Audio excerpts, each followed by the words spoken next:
जो जैसा करता है वैसा उसको भोगना पड़ता है। ऊपर वाले के यहाँ देर है अंधेर नहीं है। बात 2004 की है, जनवरी की है, आज से 20 साल पहले की है। और मुख्तार अंसारी का जो भय का साम्राज्य था वो चरम पे था।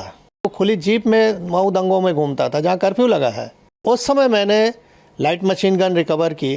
आज तक उत्तर प्रदेश में केवल एक ही रिकवरी है, न उसके पहले कभी हुई, न 20 साल हो गया अब तक हुई है।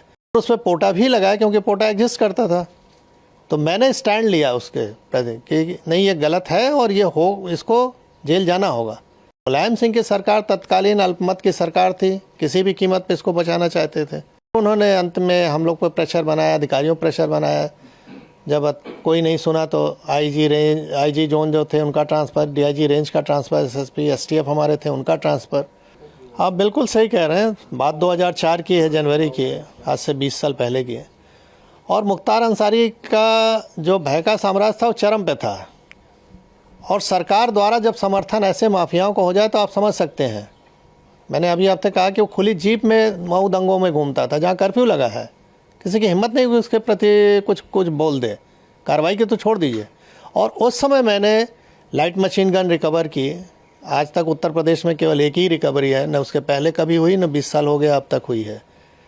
और उसमें पोटा भी लगाया क्योंकि पोटा एग्जिस्ट करता था।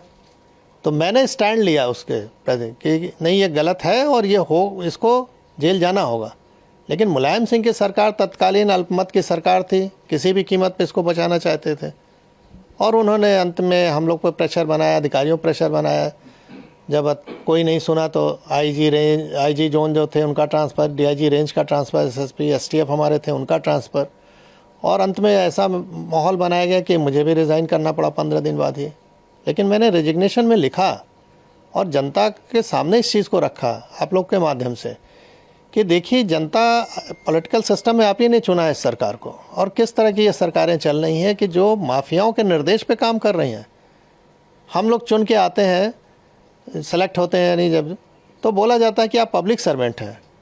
आम बोलचाल की भाषा में हम कहते हैं गवर्नमेंट सर्वेंट है और हो गए हम पार्टी के एजेंट अगर काम करें जिस तरह से वो कह रहे हैं। तो ये गिरावट की स्थिति बहुत ही खतरनाक थी। धीरे धीरे इस पर लगाम लगा है। न्यायालय में अब निर्णय आने लगे हैं जो कभी नहीं आते थे, दशकों तक, 2-2 दशक तक नहीं आए, अब आ रहे हैं 3-3 दशक के बाद। तो स्थिति बदली है, नो डाउट। और उसका नतीजा आप लोग देख रहे हैं कि अपराध में अंकुश भी हो रहा है। सर, क्या लगता है उस समय कितनी बड़ी चुनौतीपूर्ण रही कार्रवाई जो मुख्तार अंसारी पे आपने की, और आज जिस तरह से आपने कहा न्यायालय में निर्णय आ रहे हैं, कानून व्यवस्था जिस तरह से है, उस समय अगर वो ऐसा रहता तो क्या उस समय मुख्तार अंसारी पे कार्रवाई हो सकती? नहीं, स्वाभाविक है। अगर शासन प्रशासन, हम तो किसी सपोर्ट की भी उम्मीद नहीं करते थे, हम तो अपने दम पे रिकवर किया, मैंने अपनी टीम के साथ।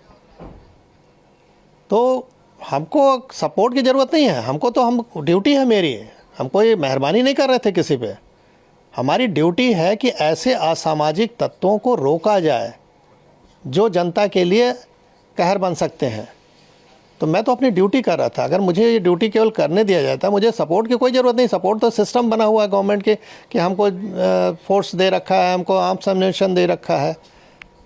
तो हम तो अपना ड्यूटी अगर खाली निभा दें ईमानदारी से तो जनता को अपने आप राहत मिल जाए। कहावत है कि पुलिस अगर चाह ले तो पत्ता नहीं खड़क सकता, ये हकीकत है। मैंने एज ए डिप्टी एसपी, बहुत छोटा पद था, बड़ा पद नहीं था, लेकिन जहाँ भी रहता था 3 से 4 थाना क्षेत्र जो भी मेरे अंडर में रहे, उसमें किसी की हिम्मत नहीं है, मजाल नहीं थी कि कोई माफिया आके इंटरफेयर कर ले और कुछ वारदात कर ले, क्योंकि उसको मालूम था कि इस अधिकारी के मत्थे चढ़ गए तो हमारी जान जानी है, हम बचेंगे नहीं।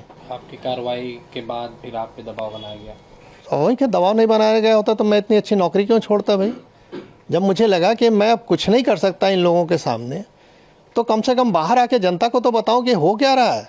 शायद अगर हम नौकरी में रहे होते तो ये पक्ष कोई देख ही नहीं पाता कि किस तरह का दबाव बनता है। तो आज मैं जीता जागता उदाहरण हूँ कि इस तरह की सरकार अगर रहे चले तो कैसे आप जनता को रिलीफ पहुँचाओगे।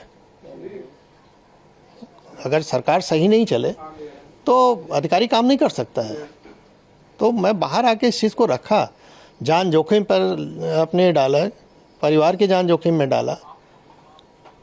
स्वाभाविक है कि अच्छी नौकरी के बाद हम कहीं अगर नौकरी प्राइवेट भी ज्वाइन करने तो इनके कॉल चले जाते थे कि इनको निकालिए अपने यहाँ से। किराए का मकान नहीं मिलता था, रात में सामान कहीं लेके रख दिया तो सवेरे वहाँ से खाली करना पड़ता था। तो ये सब चीज़ें देखी, लेकिन अब उस पर ज़्यादा नहीं बोलना है। हाँ, ये है कि जो जैसा करता है वैसा उसको भोगना पड़ता है। ऊपर वाले के यहाँ देर है, अंधेर नहीं है। 20 साल का समय लगा, लेकिन वो अपनी मौत मरा। जो डर दूसरों पे कायम किया था, वो डर उस पर हावी हो गया और अंत में हार्ट अटैक से उसकी मृत्यु हुई। सर, कहा जा रहा है कि मुख्तार अंसारी की मौत पर पूर्वी उत्तर प्रदेश में बवाल हो सकता है, माहौल ख़राब हो सकता है। मैं एज ए जो पुलिस का अनुभव मेरे पास है, शासन प्रशासन का, मैं दावे के साथ कह सकता हूं कि कहीं कुछ नहीं होगा। इसलिए नहीं होगा कि लोगों को मालूम है कि अगर हमने कानून हाथ में लिया तो सरकार सख्त है, हम पे कार्रवाई हो जाएगी। और कोई नहीं है ये सब करना चाहता है। वो तभी करते हैं जब शासन प्रशासन का सह होता है। अगर सह न रहे ना तो हिम्मत नहीं है कि एक पत्ता भी खड़क गया। तो मैं अपने अनुभव से कह सकता हूँ कहीं कुछ नहीं होने वाला। आप लोग को जानकारी, आप लोग के माध्यम से ही मुझे जानकारी दी गई है जी। कोई मुझे आधिकारिक रूप से किसी ने कुछ नहीं बताया है, लेकिन अब जो हकीकत है उसको तो सब जान चुका, तो पूरा देश जान चुका है। क्या बताया गया था सर आपको प्रशासन की तरफ से? मुझे कुछ नहीं बताया गया प्रशासन की तरफ से। मुझे मीडिया के द्वारा मालूम पड़ा और नेताओं के फोन आए और इसी माध्यम से देखा। अच्छा, 2 दिन पहले आप देखने भी आए थे और डॉक्टरों ने ठीक किया था। मुझे नहीं देखने दिया। आप लोगों का आरोप था कि स्लो पॉइजन दिया जा रहा है मुख्तार अंसारी को, क्या कहना है सर इस पे? जो आरोप था वो आज भी हम वही बात कहेंगे। सर, आपकी तरफ से आरोप लगाए गए थे स्लो पॉइजन देने के? आरोप लगाने वाला मैं कौन होता हूँ? जिनको जहर दिया गया उन्होंने आरोप लगाया। 19 मार्च को रात के खाने में उन्हें जहर दिया गया था। उन्हें माननीय न्यायालय में, जहां वो विचाराधीन थे बंदी के रूप में, जुडिशियल कस्टडी में थे, सारी कोर्टों में डाला गया। और आज सर सूचना कैसे मिली?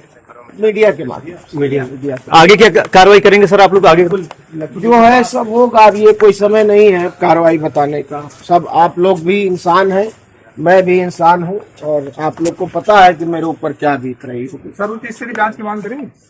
बिल्कुल करेंगे, और जो कार्रवाई करनी है सब कोर्ट के माध्यम से और न्याय के रास्ते से आगे बढ़ेगी। आपको लगता है जानबूझ के किया गया कृत्य है ये? अब इसमें भी भैया कुछ कहना और छुपा रह गया है।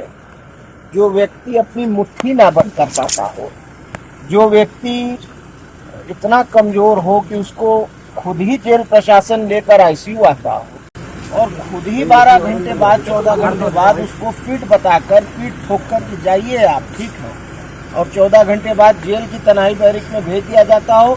2 दिन उन्होंने अपनी रात कैसे बिताई होगी ये मैं सोच सकता हूँ। जब आज 3:30 बजे मुझे टेलीफोन पे उन्होंने कहा है कि मैं इस हालत में भी नहीं हूँ कि मैं जेल के वीसी रूम तक जा सकूं बैरिक से निकल। तो अब आप सोचिए, अब शासन की जांच पे भरोसा करेंगे या सीधे न्यायपालिका जाएंगे? न्यायपालिका